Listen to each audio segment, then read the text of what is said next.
Hello friends, today we are starting with Change the Voice. Change the વોઇસના બે parts છે. એક છે એક્ટિવ વોઇસ અને બીજું છે પેસિવ વોઇસ. એક્ટિવ વોઇસ એટલે કર્તરી પ્રયોગ અને પેસિવ વોઇસ એટલે કર્મણી પ્રયોગ.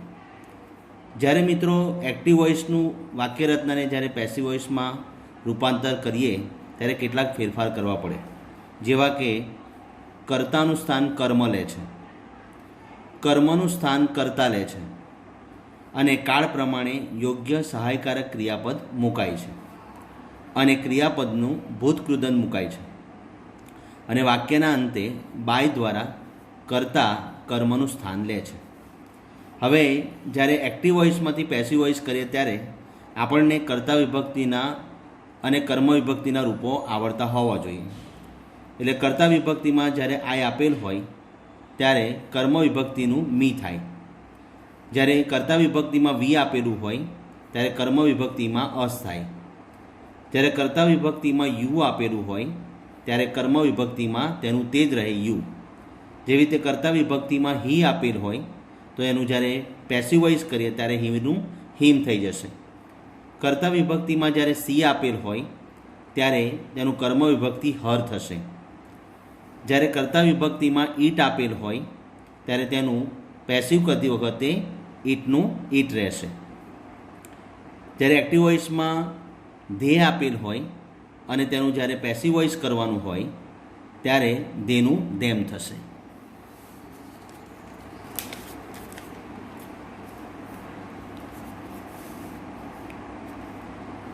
હવે જ્યારે આપણે એક્ટિવ વોઇસનું પેસિવ વોઇસમાં રૂપાંતર કરીએ ત્યારે તેની શરૂઆત માનો કે પ્રથમ કાળ સિમ્પલ પ્રેઝન્ટ ટેન્સથી કરવાનું હોય તો સિમ્પલ પ્રેઝન્ટ ટેન્સ એટલે સાદો વર્તમાન કાળ. હવે સાદો વર્તમાન કાળ આવડવો જરૂરી છે. દરેક કાળ ટેન્સ આવડવા જરૂરી છે જ્યારે આપણે ચેન્જ ધ વોઇસ કરતા હોય ત્યારે. હવે માનો કે સિમ્પલ પ્રેઝન્ટ ટેન્સ કરીએ છીએ તો પહેલાં તો સિમ્પલ પ્રેઝન્ટ ટેન્સનો ઉપયોગ ક્યારે થાય? તો સિમ્પલ પ્રેઝન્ટ ટેન્સનો ઉપયોગ રોજિંદી અને હંમેશની ક્રિયા દર્શાવવા માટે સાદા વર્તમાનકાળનો ઉપયોગ કરવામાં આવે છે. જરૂરી શું છે? તો જ્યારે સિમ્પલ પ્રેઝન્ટ ટેન્સ હોય ત્યારે ત્રીજો પુરુષ એકવચન એટલે કે હી, સી અને ઈટ ના ક્રિયાપદને એસ કે ઈએસ પ્રત્યય લાગે છે. હવે આપણે સિમ્પલ પ્રેઝન્ટ ટેન્સને ઓળખી કઈ રીતે શકીએ? તો તેની નિશાની છે every day, daily, always, often, sometimes અને ઇફ ક્લોઝવાળી વાક્યરચના. ઇફ ક્લોઝવાળી વાક્યરચના એટલે કે if you work hard you will pass, એ ઇફ ક્લોઝવાળી વાક્યરચના થઈ. અને જે સનાતન સત્ય વાક્ય છે તે પણ સિમ્પલ પ્રેઝન્ટ ટેન્સમાં આવે છે. હવે સિમ્પલ પ્રેઝન્ટ ટેન્સની અંદર સૌપ્રથમ તમને ટુ બીના વર્તમાનકાળના રૂપો આવડવા જોઈએ. હવે ટુ બીના વર્તમાનકાળના રૂપોમાં એકવચન અને બહુવચન, સિંગ્યુલર અને પ્લુરલ. એમાં પ્રથમ પુરુષ છે એટલે ફર્સ્ટ પર્સન આઈ એમ, આઈની સાથે એમ ક્રિયાપદ લાગે અને વીની સાથે આર ક્રિયાપદ લાગે, we are, I M we are.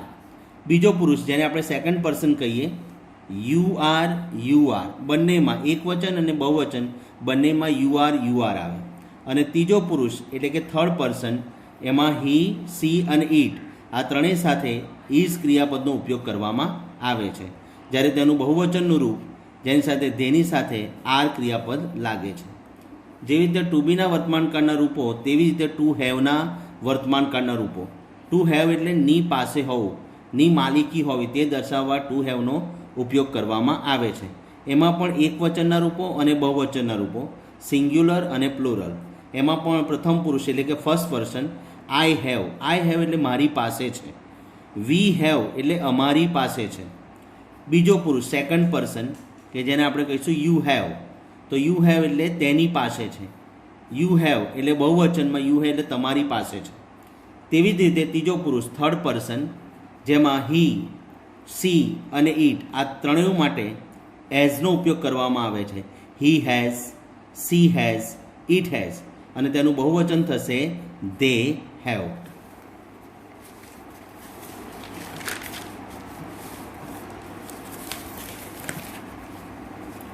એવી રીતે સાદા વર્તમાનકાળના વાક્યને પ્રશ્નાર્થ અને નકાર બનાવવા માટે ડુ અને ડઝનો ઉપયોગ કરવામાં આવે છે. એવી રીતે એકવચન અને બહુવચન, સિંગ્યુલર અને પ્લુરલ. પ્રથમ પુરુષમાં આઈની સાથે ડુ વપરાય છે, આઈ ડુ.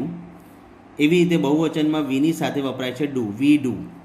બીજો પુરુષ સેકન્ડ પર્સન યુ ડુ, એનું બહુવચન પણ થાય છે યુ ડુ. તેવી રીતે ત્રીજો પુરુષ એકવચન હી, સી, ઇટ, આ ત્રણેય માટે ડઝનો ઉપયોગ કરવામાં આવે છે, જ્યારે ધેની સાથે ડુનો ઉપયોગ કરવામાં આવે છે. એટલે he does, C does, it does અને ધે ડુ. તો આ કાળ શીખ્યા પછી આપણે ચેન્જ ધ વોઇસ છે તે શીખી શકીએ. તો અહીંયા સાદા વર્તમાન કાળના હકાર વાક્ય આપેલ છે. જેવી રીતે અહીંયા હી છે જે સબ્જેક્ટ છે, ડ્રિંક્સ છે તે ક્રિયાપદ છે વર્બ, અને મિલ્ક છે તે ઓબ્જેક્ટ છે કર્મ. હવે જ્યારે આપણે એક્ટિવનું પેસિવ કરતા હોય ત્યારે જે કર્મ છે ઓબ્જેક્ટ, એ ઓબ્જેક્ટને આપણે કર્તા બનાવવાનો, એટલે કે સબ્જેક્ટ બનાવવાનો. એટલે અહીંયા મિલ્ક આપ્યું છે તો મિલ્કમાં એમ કેપિટલ કરશું તો મિલ્ક એક વચન છે, એટલે મિલ્ક સાથે સાદા વર્તમાનકાળનું ક્રિયાપદ ઇઝ, મિલ્ક ઇઝ. આ જે ડ્રિંક્સ છે એનું ભૂતકૃદન થઈ જશે milk is drunk, drunk by. આ જે હી છે એ હીનું કર્મ વિભક્તિ થઈ જશે હિમ. તો વાક્ય બનશે milk is drunk by him. બીજું વાક્ય જોઈએ, ધ પોસ્ટમેન. આ જે આખું વાક્ય છે આ એ સબ્જેક્ટ છે કર્તા. ડિલિવર્સ છે તે ક્રિયાપદ છે જેને આપણે કહીશું વર્બ, અને લેટર્સ છે તે છે કર્મ કે જેને આપણે કહીશું ઓબ્જેક્ટ. હવે જે આ કર્મ છે એને આપણે કર્તા બનાવવાનું છે. તો લેટર્સમાં એલ કેપિટલ આવશે. લેટર્સ બહુવચન છે, પ્લુરલ છે, એટલે લેટર્સ આર. અહીંયા ડિલિવર્સ આપ્યું છે એનું ભૂતકૃદન થઈ જશે પાસ્ટ પાર્ટિસિપલ્સ, એનું થશે ડિલિવર્ડ, ડિલિવર્ડ બાય. અહીંયા આપેલું છે ધ પોસ્ટમેન, જે કર્તા છે એને આપણે બનાવીશું કર્મ, ધ પોસ્ટમેન. મિત્રો ખ્યાલ આવે છે કેવી રીતે આપણે કર્તા છે તેને કર્મ બનાવ્યું અને કર્મ છે તેને કર્તા બનાવ્યું. ફરી એકવાર જોઈએ, letters are delivered by the postman. જો બાયનો અહીંયા ઉપયોગ કરવામાં આવ્યો છે, કર્તાને જોઈન કરવા માટે બાયનો ઉપયોગ થાય છે. તેવી રીતે અહીંયા ત્રીજું વાક્ય છે ધ કંડક્ટર. ધ કંડક્ટર એક વચનમાં આપેલ છે એટલે અહીંયા ક્રિયાપદને એસ પ્રત્યે લાગ્યો છે, ગીવ્સ. અને ટિકિટ્સ છે એ કર્મ છે કે જે બહુવચનમાં આપેલ છે. તો જે આ કર્મ છે એને આપણે કર્તા બનાવીશું. તો ટિકિટ્સ છે તે શરૂઆતમાં લખવામાં આવશે એટલે ટી કેપિટલ કરીશું. તો ટિકિટ્સ બહુવચન છે એટલે ટિકિટ્સની સાથે સાદા વર્તમાનકાળનું ક્રિયાપદ વપરાશે, ટિકિટ્સ આર.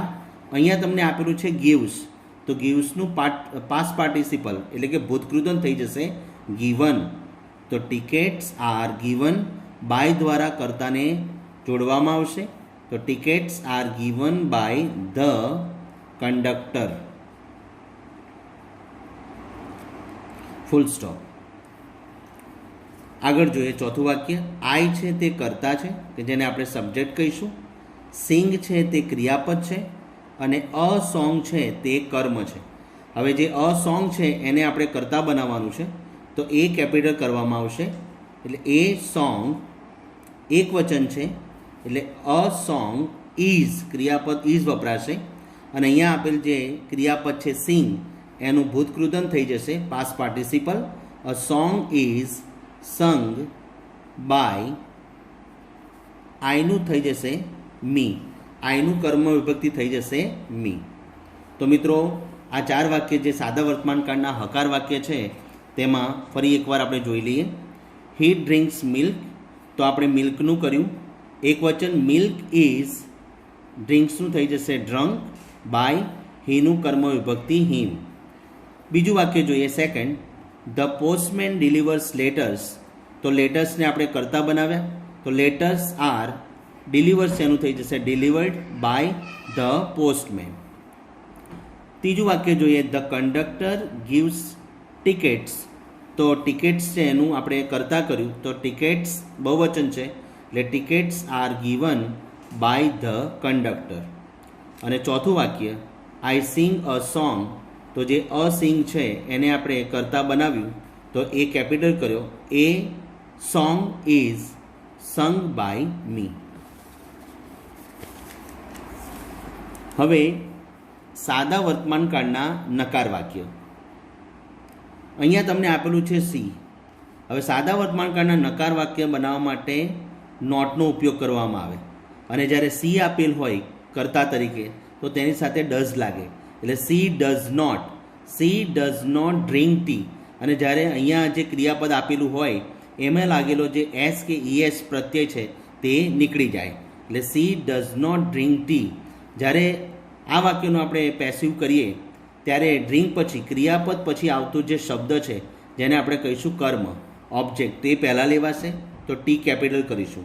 તો ટી એક વચન છે સિંગ્યુલર, તો ટી ઇઝ અહીંયા નોટ મૂકવામાં આવશે. ટી ઇઝ નોટ, અહીંયા આપેલું છે તમને ડ્રિંક, તો એનું ભૂતકૃદન થઈ જશે પાસ્ટ પાર્ટિસિપલ ડ્રંક. તો tea is not drunk by સાથે વાક્યને જોડવામાં આવશે. બાય સીનું કર્મ વિભક્તિ થઈ જશે હર, તો tea is not drunk by her. Clear થઈ ગયું મિત્રો? ફરી એકવાર જોઈ લઈએ. She does not drink tea, તો tea is not drunk by her. Second, the watchman. The watchman એક વચન છે, તેની સાથે વાપરવામાં આવ્યું છે ડઝ. ત્રીજો પુરુષ એક વચન. The watchman does not allow strangers. તો એલાઉ એ શું છે તો કહે છે વર્બ, અને સ્ટ્રેન્જર્સ છે કર્મ ઓબ્જેક્ટ. તો સ્ટ્રેન્જર્સને આપણે કર્તા બનાવીશું, તો સ્ટ્રેન્જર્સમાં એસ કેપિટલ. સ્ટ્રેન્જર્સ અહીંયા તમને પ્લુરલ આપેલું છે બહુવચન, તો સ્ટ્રેન્જર્સની સાથે વાપરાશે આર. તો સ્ટ્રેન્જર્સ આર નોટ, વાક્યને નકાર બનાવવા માટે નોટનો ઉપયોગ કરવામાં આવેલ છે. તો સ્ટ્રેન્જર્સ આર નોટ, અહીંયા તમને આપ્યું છે એલાઉ ક્રિયાપદ, એનું ભૂતકૃદન થઈ જશે allowed. Strangers are not allowed by the watchman. Full stop. ત્રીજું વાક્ય જોઈએ. The book sellers. અહીંયા જે તમને કરતા આપવામાં આવ્યું છે તે બહુવચનમાં છે. ધ બુક સેલર્સ એટલે એના માટે વપરાયો છે ડુ. જ્યારે બહુવચનનું રૂપ આવે ત્યારે ડુનો ઉપયોગ કરવામાં આવે. The book sellers do not print. Print એ ક્રિયાપદ છે વર્બ, અને બુક્સ છે તે ઓબ્જેક્ટ છે કર્મ. તો આપણે બુક્સને પહેલાં લઈશું તો બી કેપિટલ કરશું. તો બુક્સ બહુવચન છે એટલે બુક્સ આર, નકાર બનાવવા માટે not. Books are not print છે તેનું ભૂતકૃદન થઈ જશે પ્રિન્ટેડ. તો books are not printed by the book sellers.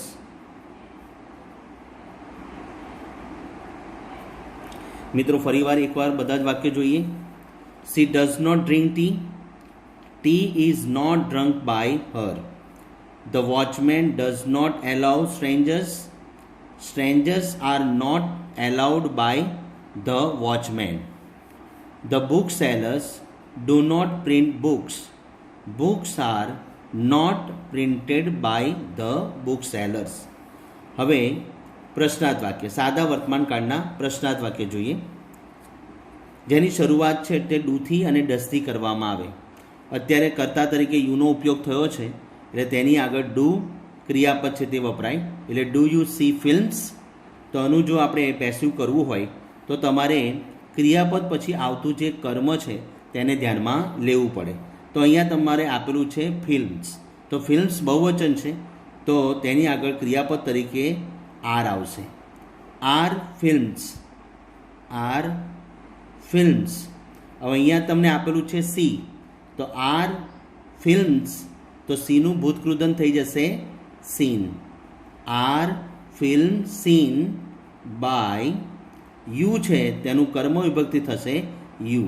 અને અહીંયા તમને આપેલો પ્રશ્નાર્થ વાક્ય છે તે આવી જશે પ્રશ્નાર્થ વાક્ય ક્વેશ્ચન માર્ક. તો વાક્ય થઈ જશે પેસિવમાં are films seen by you. બીજું વાક્ય જોઈએ. Do you read newspaper every day. તો રીડ છે તે ક્રિયાપદ છે, યુ છે તે કર્તા છે અને ન્યૂઝપેપર છે તે કર્મ છે. તો આપણે આ જે ન્યૂઝપેપર છે તેને કર્તા બનાવવાનો છે. તો ન્યૂઝપેપર એકવચનમાં છે તો એની આગળ ઇઝ આવશે. તો ઇઝ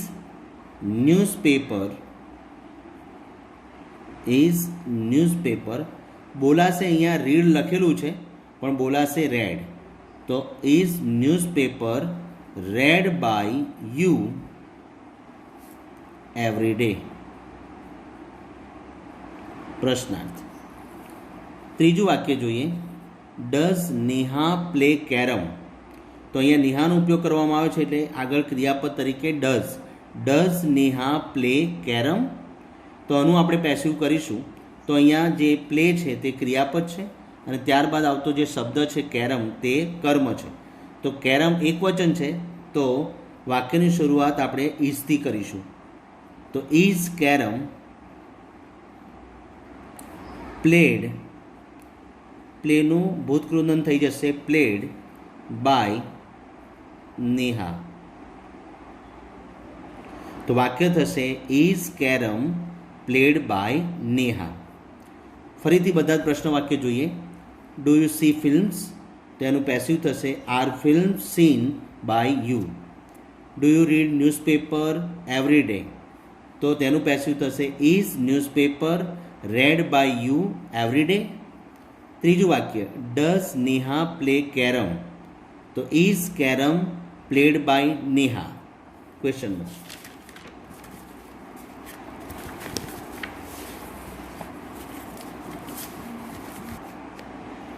હવે WH ક્વેશ્ચન, પ્રશ્નાર્થ વાક્ય.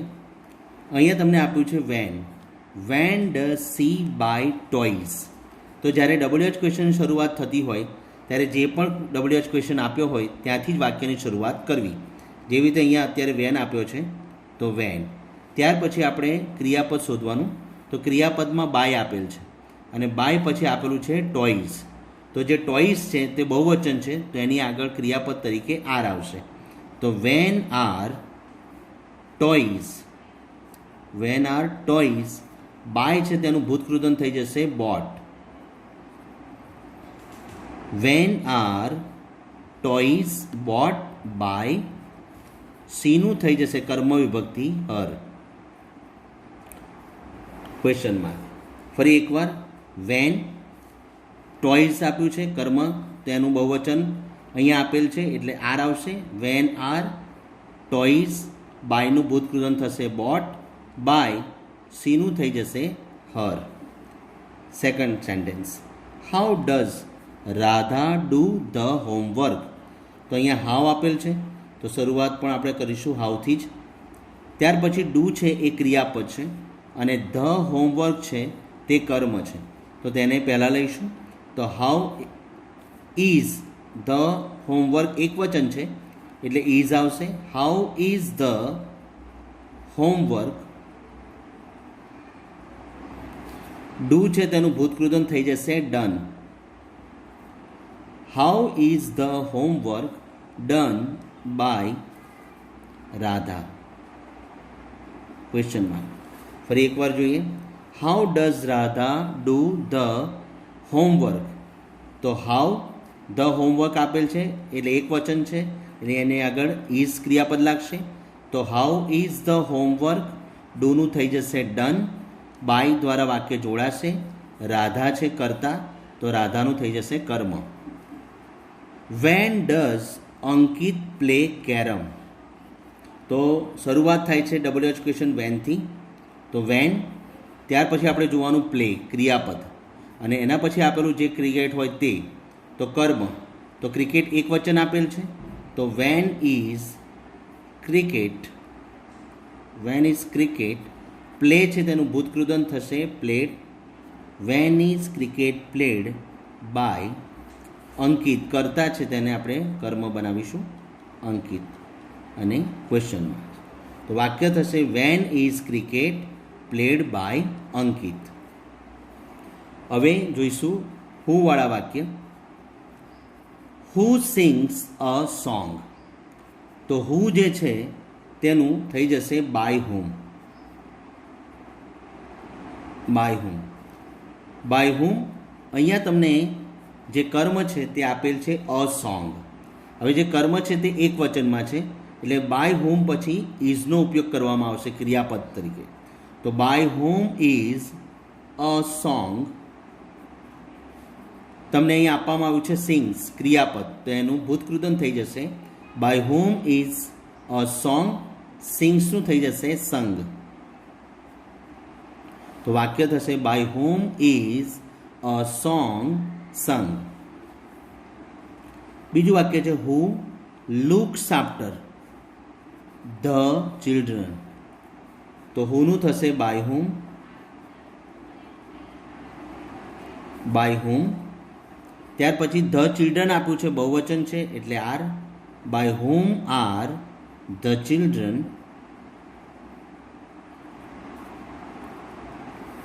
લુક્સ આફ્ટર આપ્યું છે, એનું ભૂતકૃદન થશે લુક્ડ આફ્ટર ક્વેશ્ચનમાં.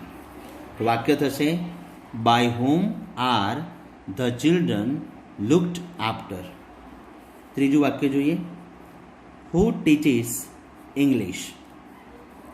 તો હુનું થશે બાય હોમ.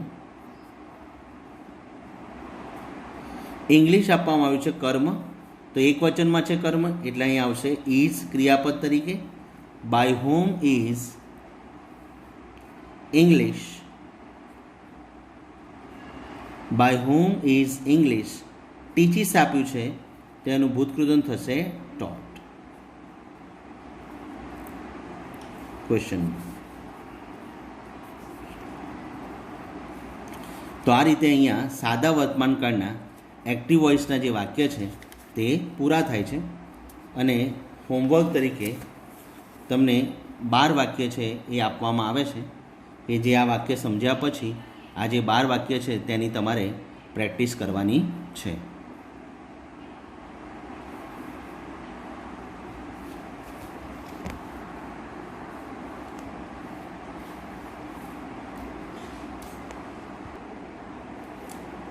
અહીંયા હોમવર્ક તરીકે તમને 12 વાક્ય આપવામાં આવ્યા છે કે જેનું અભ્યાસ કરી અને આ જે 12 વાક્ય છે તે તમારે લખવાના છે.